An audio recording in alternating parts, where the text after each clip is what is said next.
So, if you're questioning modern listener, well, it's because, well, you kind of got transported into the anime. So, yeah, now let's get on.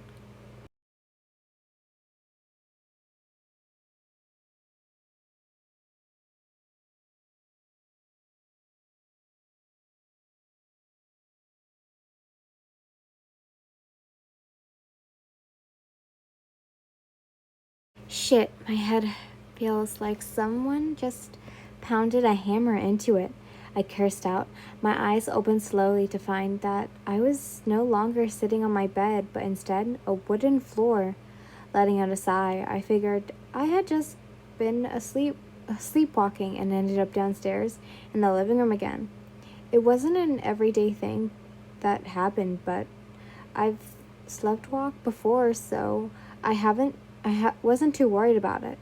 I only became worried when I looked up to see what was it. In fact, not the downstairs living room, and I was with some unusual stranger. Looking around, my mouth hung open as I spotted that I was in a run-down looking bar with a few cosplayers. They looked so familiar, yet it took me a second to realize who they exactly were cosplaying. But the moment that wasn't my concern. Instead, it was the fact that I had no clue where I was or how I got here. Who the hell is this?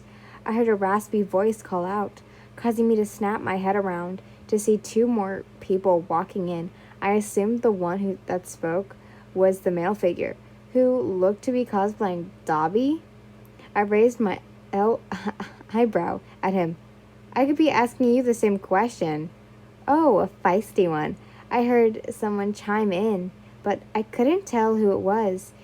As I turned around to see a light blue haired man stand from his seat at the bar. As he looked down to me, I could instantly recognize him to be a cosplaying as Shigaraki, with a hand on his face. Seeing as he was approaching me, his body towering over me, I pushed myself to stand up so it would be as intimidating. But even as I stood, the man seemed intimidating still, as he was a bit taller than me. I was about to ask the same thing. Who the hell are you? I seemed a bit shocked to hear his voice, as it sounded so familiar to Shigaraki's voice from the show, but I shook off my fangirl moment as it was just replaced with a sudden confusion and annoyance. Yin, and now who the hell are you, Mr. Dusty Duster? He looked a bit confused at the nickname. But then again, I couldn't exactly tell if he was, since he had the whole hand on his face. Looking at him up and down, I could watch as I reached a hand out for me. My eyes went wide in an instant. I stepped away with another thought, not wanting this rando to touch me. Just as I dodged him, I could hear a growl. In a few seconds, I felt a hand grab me from behind and hold me in place. Glancing over my shoulder, I saw a lizard-looking guy and a muscular woman holding my arms back in place.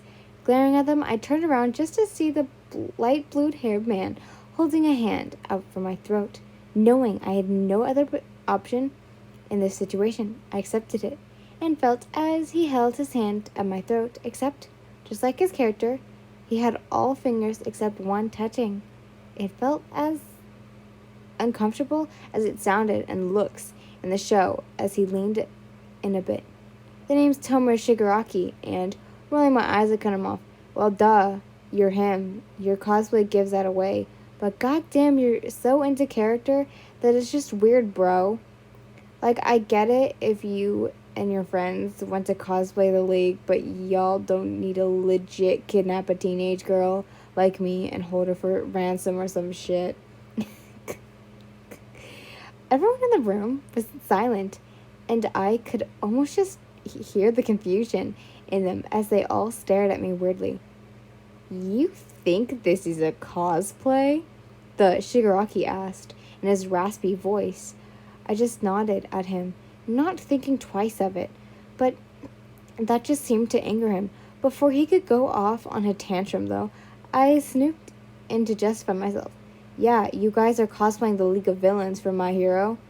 I gestured my head to the guy in front of me and then began to round everyone. You're Tomer Shigaraki, that's Kirigiri behind you.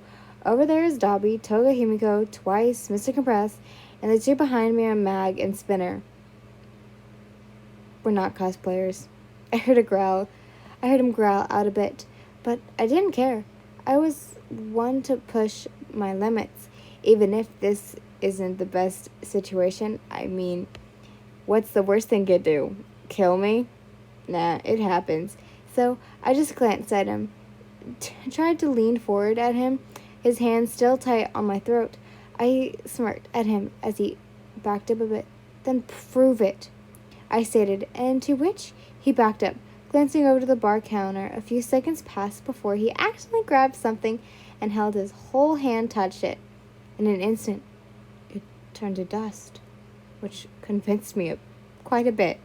But a small part of in my confidence kept me from thinking it was real. Any other conductors? I asked, needing a bit more convincing. This left Shigaraki to be a bit baffled, probably not underestimating why I was asking for more. But I turned my head to see Dobby standing there with a handful of fire, Toga standing there with a needle, Mr. Compress standing there with a weird blue marble in his hand, and twice now somewhere else. I don't know where he went. My mind was convinced that I was somehow ended up in myself in a fictional world. I seemed to be a bit shocked. Turning back to Shigaraki, I could swear I could see the evil smile. Convinced now.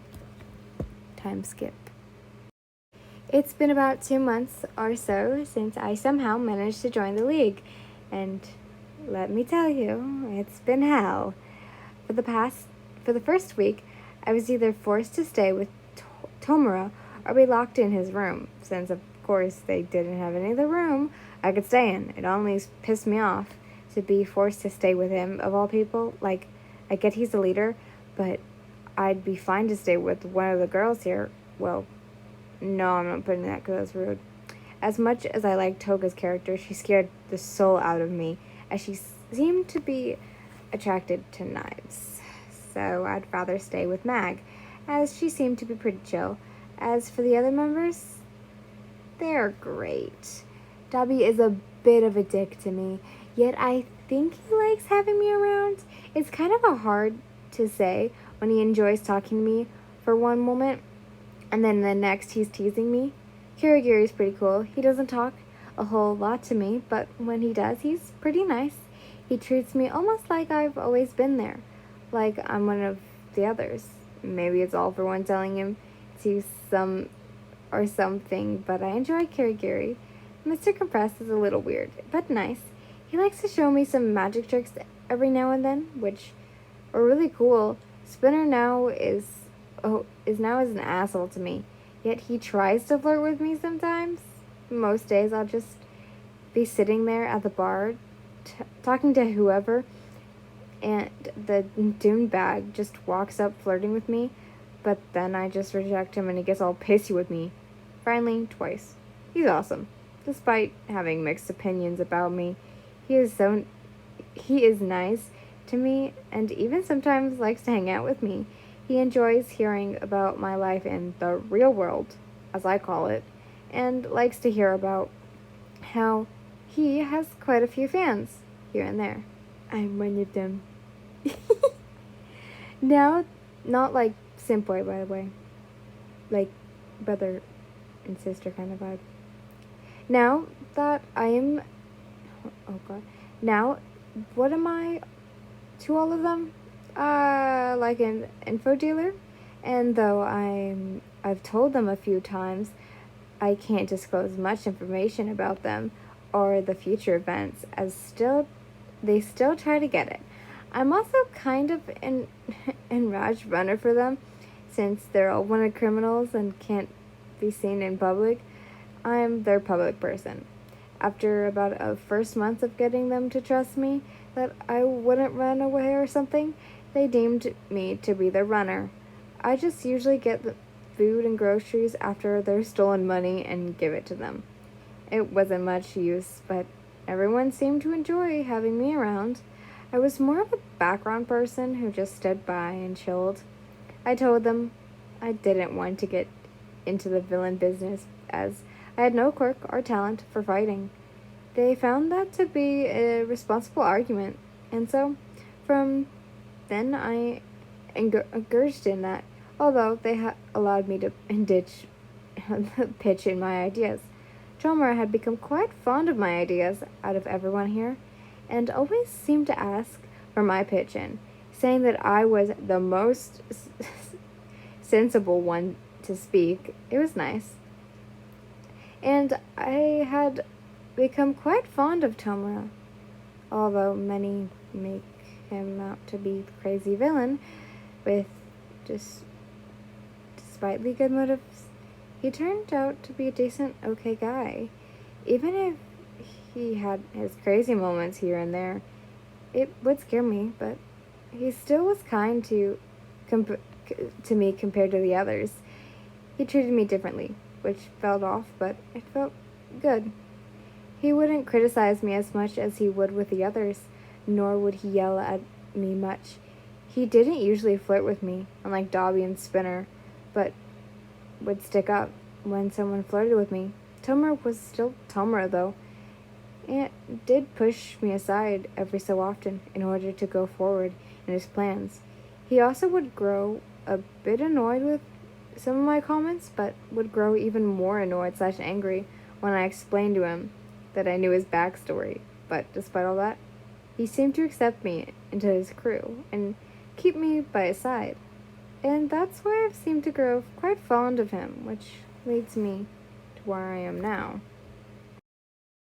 I was currently sitting here at the bar by myself with nobody oh, attending me? Oh, tending to me, yeah. I was waiting for someone to get back from some mission they said they had to do, so the whole building was empty. There wasn't a single person here besides me, which wasn't unusual, but it didn't happen a lot. When it did happen, though, I was quite bored. Letting out a groan, I spun around a bit on the bar stool, looking down at my phone. Luckily, when I brought here to this world, everything that was in my pockets and hand had come with me. I didn't have a lot, but I did have my phone, my charger cable, and one of my stuffed animals. And surprisingly, my phone still worked, even in this world. It was a bit glitchy, and I wasn't able to call or text anyone, but for some reason, it still let me have access to my world's media. Scrolling through my feed, I suddenly heard a noise from behind me, causing me to spin around in the chair to see the villain I had called friends walked through the portal, seeing as though they walked through looking injured. I sprung up from my spot, worrying coming over me. What the hell happened? I didn't mean to be so loud that I was, but seeing Tomura being carried by Dobby and Spinner, I was thrown into panic. There were red spots decorating almost everyone's clothes, but mostly everyone seemed okay and able to walk, except for Tomura. Letting the duo set him down on the seat, I moved over to him, checking over his wounds. We underestimated their skills, he muttered out rather weakly. I stared at him, worried, watching him remove the hand blocking his face so I could see him. He looked almost tired, like he was ready to fall asleep, so I gave him a little shook. Tomura, stay awake. I could hear a snuffling from behind me and knew that the others were tending to themselves or getting stuff to help Tomura. I continued to keep my eyes on him, watching as he gave me a weak, small smile. Before I could speak, I felt a hand caress my hair suddenly, making me flinch. Looking over, I took note that it was his hand, so I just returned to look back at him. It's just a small bullet wound, he answered. I looked at him, dumbfounded. No bullet wound is small, dumbass. I swear, I could have heard him chuckle, but suddenly he paused and went silent, his face staring at me with shock. I raised an eyebrow in confusion and worry, wondering if he's gone into a state of shock. Giving me a small shake, I was met with no answer. Talk to me, I yelled out a bit. He tried to lower my voice, not wanting to alarm the others. I could hear some shuffling behind me, getting closer, but I stared at Tomura. As he moved his hands away from me, I could hear him mumble something, but I couldn't understand him. What are you saying? He looked at me panicked, yet his face contorted into anger for having to repeat myself. I said I touched you. I stared at him, confused, my own hand reaching up to touch where he just touched. I accidentally touched you with all 5 fingers, and yet you didn't disappear. Before I could say anything, I felt myself being moved away and Kirigiri coming through, apologizing to me. I didn't react, though, as my mind was still hooked on the fact that he had touched me with his own hand, and it didn't affect me. Looking back up to try and see him, I saw instead Kirigiri taking Tomura away from the bar, probably to his room to help him.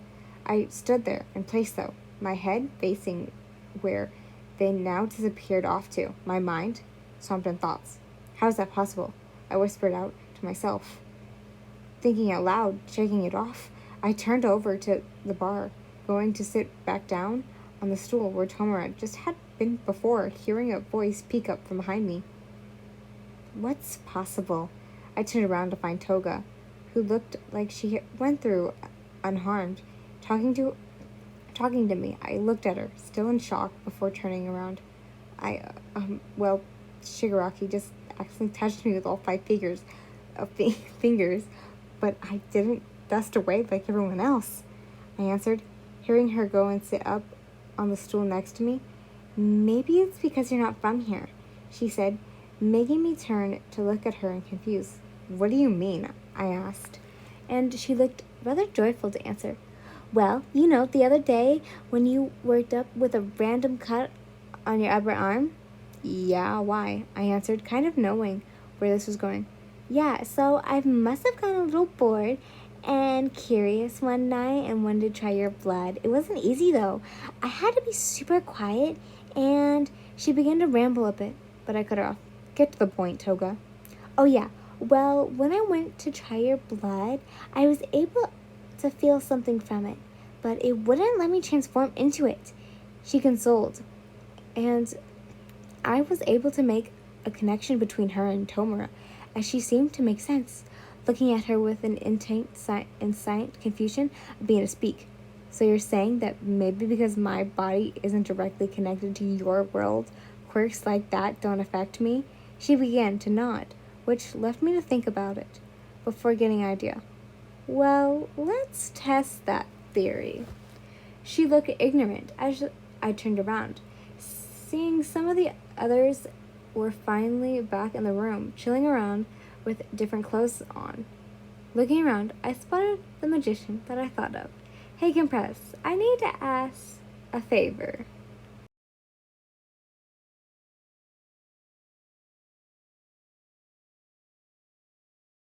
After testing my theory, no quirks, I've discovered that Toga was right. Nobody's quirks seemed to work on me. Even Dobby's fire didn't hurt me. Well, until it caught the bottom of my pants on fire. When he touched it directly to me, it didn't hurt. But once it was on something else, it did hurt a bit. So, my answer is that direct quirks don't affect me, but indirect ones do, which was weird, but I'm accepting anything anymore as I'm in a different freaky universe.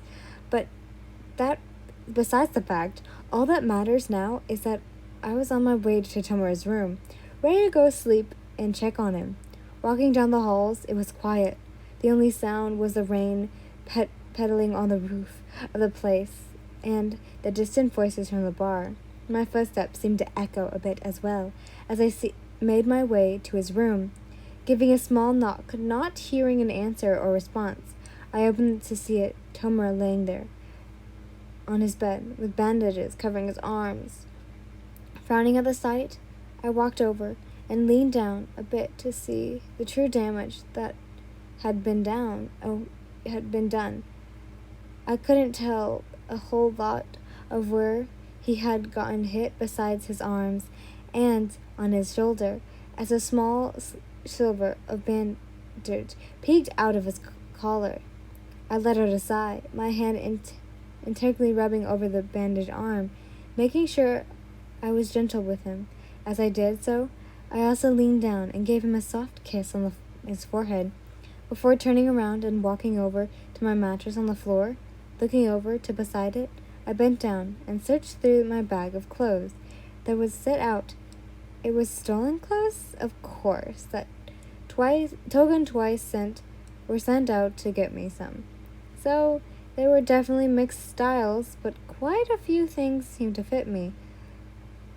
Pulling out a pair of sweatpants and an oversized shirt from the bag, I walked over to the door, about to change when I suddenly heard a raspy voice peek up from behind me. Ian? Turning around, I saw Toma swiftly, a bit in his spot, which freaked me out a bit as I rushed over, putting my hands out. No, don't move. It'll open your wounds again. He seemed to relax back down to lay as he glanced up at me tiredly. How long was I out? About an hour, I answered, not exactly knowing how precisely long it was. I could see him nod to me, his head falling back onto the pillow. Just then, there was silence, that air that filled along with the tension. I kept my clothes in hand as I messed with them a bit before looking back at him. Listen, Tomura, I hate you, he bluntly started, causing me to thrown into a moment of shock. As I just stared at him, my heart felt as though it was just shattered, seeing him grinning a bit as he faced away from me. I hate you because you make me feel so warm and nice inside. You're so kind and gentle to me. It doesn't make sense. My stomach feels so weird and twisty. I hate you because you seem to make me feel better and smile at your stupid jokes. I hate all of it. The way you treat me as if I never hurt anyone, or how you mess with my emotions, but I hate that I don't hate you. Slowly, though, as he spoke, I smiled at him and I giggled a bit, causing him to look at me, confused. Why are you laughing? Not saying another word, I leaned down and landed a small kiss on his lips before pulling away, smiling at him. Because I love you too. Leaning up, I felt him take my hand, looking at me with a soft smile.